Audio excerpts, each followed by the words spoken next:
കോടതി വിധികളെ നമുക്ക് വിമർശിക്കാം. കോടതി ജഡ്ജിയുടെ കണ്ടക്റ്റിനെ വിമർശിക്കരുതെന്ന് മാത്രമേ ഉള്ളൂ. അതിന്റെ അടിസ്ഥാനത്തിൽ ഞാൻ ഈ കോടതി വിധികളെ വിമർശിക്കുന്നു. ഈ കോടതി വിധികളാണ് ഇന്ന് കേരളത്തിൽ റാഗിംഗ് നടത്താൻ SFIക്കാർക്ക് പരസ്യമായ ലൈസൻസ് കൊടുത്തിട്ടുള്ളത്. അതുകൊണ്ട് ഈ കോട്ടയത്ത് നടന്ന സംഭവങ്ങൾ പോലും ഈ വിധിയുടെ വെളിച്ചത്തിൽ ഈ അക്രമകാരികൾക്ക് സംരക്ഷണം ഉറപ്പാവും. കേരളത്തിൽ ആര് റാഗിംഗ് നടത്തിയാലും അവർക്ക് സംരക്ഷണം ഉറപ്പുവരുത്തുന്ന നിലയാണ് ഇന്ന് ഈ വിധികളിലൂടെ പുറത്തു വന്നിരിക്കുന്നത്. അതുകൊണ്ട് ഒരു കാരണവശാലും കേരളത്തിൽ ഇനി റാഗിംഗ് തടയാൻ കഴിയാത്തൊരവസ്ഥയിലേക്ക് വരികയാണ്. എങ്ങനെ നമ്മൾ നമ്മുടെ കുട്ടികളെ കോളേജിലേക്ക് അയക്കും? ഇങ്ങനെ റാഗി ചെയ്ത് കുട്ടികളുടെ ആത്മവീര്യത്തെ തകർക്കുകയും ആത്മഹത്യയിലേക്ക് തള്ളിവിടുകയും ചെയ്യുന്ന സാഹചര്യം ഉണ്ടാക്കുന്ന SFIക്കാർക്ക് പൂർണ്ണ സംരക്ഷണം സർക്കാരും പോലീസും കൊടുക്കുന്നതിന്റെ മറ്റൊരു ഉദാഹരണമാണ് ഞാനിവിടെ ചൂണ്ടിക്കാണിച്ചത്. അതുകൊണ്ട് കോട്ടയം ഗവൺമെന്റ് നഴ്സിംഗ് കോളേജിൽ നടന്ന ആ റാഗിങ്ങുമായി ബന്ധപ്പെട്ട മുഴുവൻ പ്രതികളെയും നിയമത്തിന്റെ മുമ്പിൽ കൊണ്ടുവരണം.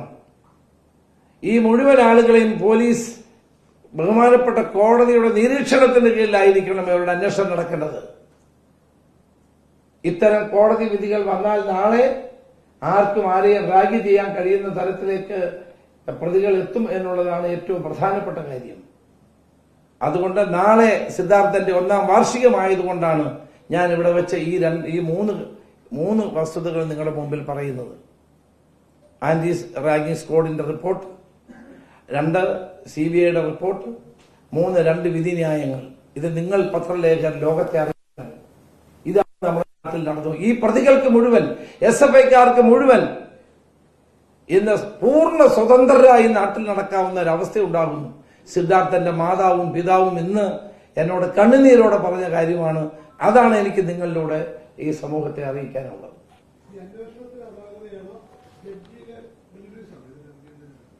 CBI റിപ്പോർട്ടും ആന്റി സ്ക്വാഡിന്റെ റിപ്പോർട്ടും വളരെ വ്യക്തമാണ്. കോടതി വന്നപ്പോഴാണ് ഇത് പോയത്. എന്താണെന്ന് എനിക്കറിയില്ല. അതൊന്നും എനിക്കറിയില്ല. ഇതാണ് ഈ റിപ്പോർട്ട്. ആന്റി റാഗിംഗ് സ്ക്വാഡിന്റെ റിപ്പോർട്ടും CBIയുടെ റിപ്പോർട്ടും ഞാൻ നിങ്ങൾക്ക് തരാം. ജഡ്ജി പറഞ്ഞ കാര്യങ്ങൾ നിങ്ങൾ തരാം. നിങ്ങൾ തന്നെ ആലോചിക്കും, ഇത് ശരിയാണോ?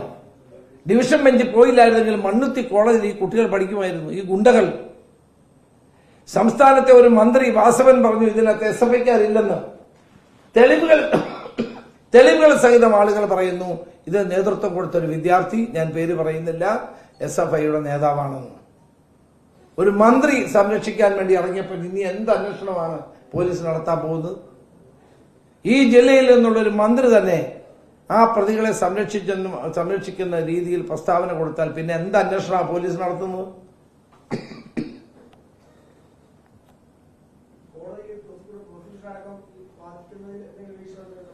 അതെല്ലാം പരിശോധിക്കേണ്ട കാര്യം. അതുകൊണ്ടാണ് ബഹുമാനപ്പെട്ട ഹൈക്കോടതി ഡിവിഷൻ ബെഞ്ച് ആ തീരുമാനം റദ്ദ് ചെയ്തുകൊണ്ടുള്ള സ്റ്റേ കൊടുത്തു. വളരെ ദൗർഭാഗ്യകരമായ ഒരു വിധിയാണ് ഉണ്ടായത്. വളരെ വേദനാജനകമായ സംഭവമാണ് ഉണ്ടായത്. കേരളം മുഴുവൻ ഞെട്ടിത്തെറിച്ചൊരു സംഭവമാണ്. ആ പ്രതികൾ ഇന്ന് സ്വതന്ത്രമായി സുഖമായി ആ SFI പ്രതികൾ നാട്ടിൽ നടക്കുന്നു. അവർക്ക് പരീക്ഷ എഴുതാൻ പഠിക്കാനുള്ള സൗകര്യം കൂടെ കൊടുത്തത്. അത് ആ വീട്ടുകാർ നാട്ടിൽ പോയതുകൊണ്ടാണ് തൽക്കാലം അത് സ്റ്റേ കിട്ടിയത്. അതുകൊണ്ടാണല്ലോ അതുകൊണ്ടാണ് ഡിവിഷൻ ബെഞ്ചിൽ പോകാനുള്ള അവസരം ഉണ്ടായത് തന്നെ. അതുകൊണ്ട് നാളെ സിദ്ധാർത്ഥന്റെ 1ാം വാർഷികം കൂടിയാണ്. ദയവായി നിങ്ങൾ ഈ വസ്തുത സമൂഹത്തെ അറിയിക്കണം. ഇതൊരിക്കലും നടക്കാൻ പാടില്ല. പിന്നെ ആർക്ക് വേണമെങ്കിൽ റാഗി ചെയ്യാൻ പറ്റാത്തത്? ഈ കുട്ടികളെ റാഗി ചെയ്ത ആളുകളെ മുഴുവൻ ഈ കേസ് വെച്ചിട്ടാണെങ്കിൽ അവർ സ്വതന്ത്രമായി നടക്കാം. അവർക്ക് ഒരു കുറ്റം ഉണ്ടാവില്ല. ഇന്നത്തെ പോലീസാണെങ്കിൽ അത്യന്തം ആദ്യം മുതൽ പോലീസ് എടുത്ത നിലപാടും തെറ്റായിരുന്നു.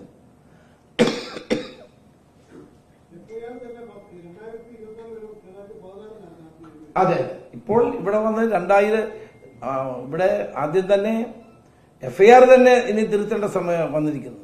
1 വർഷം പറഞ്ഞാൽ 2014 അല്ലേ, 10 വർഷം പഴക്കമുള്ളൂ.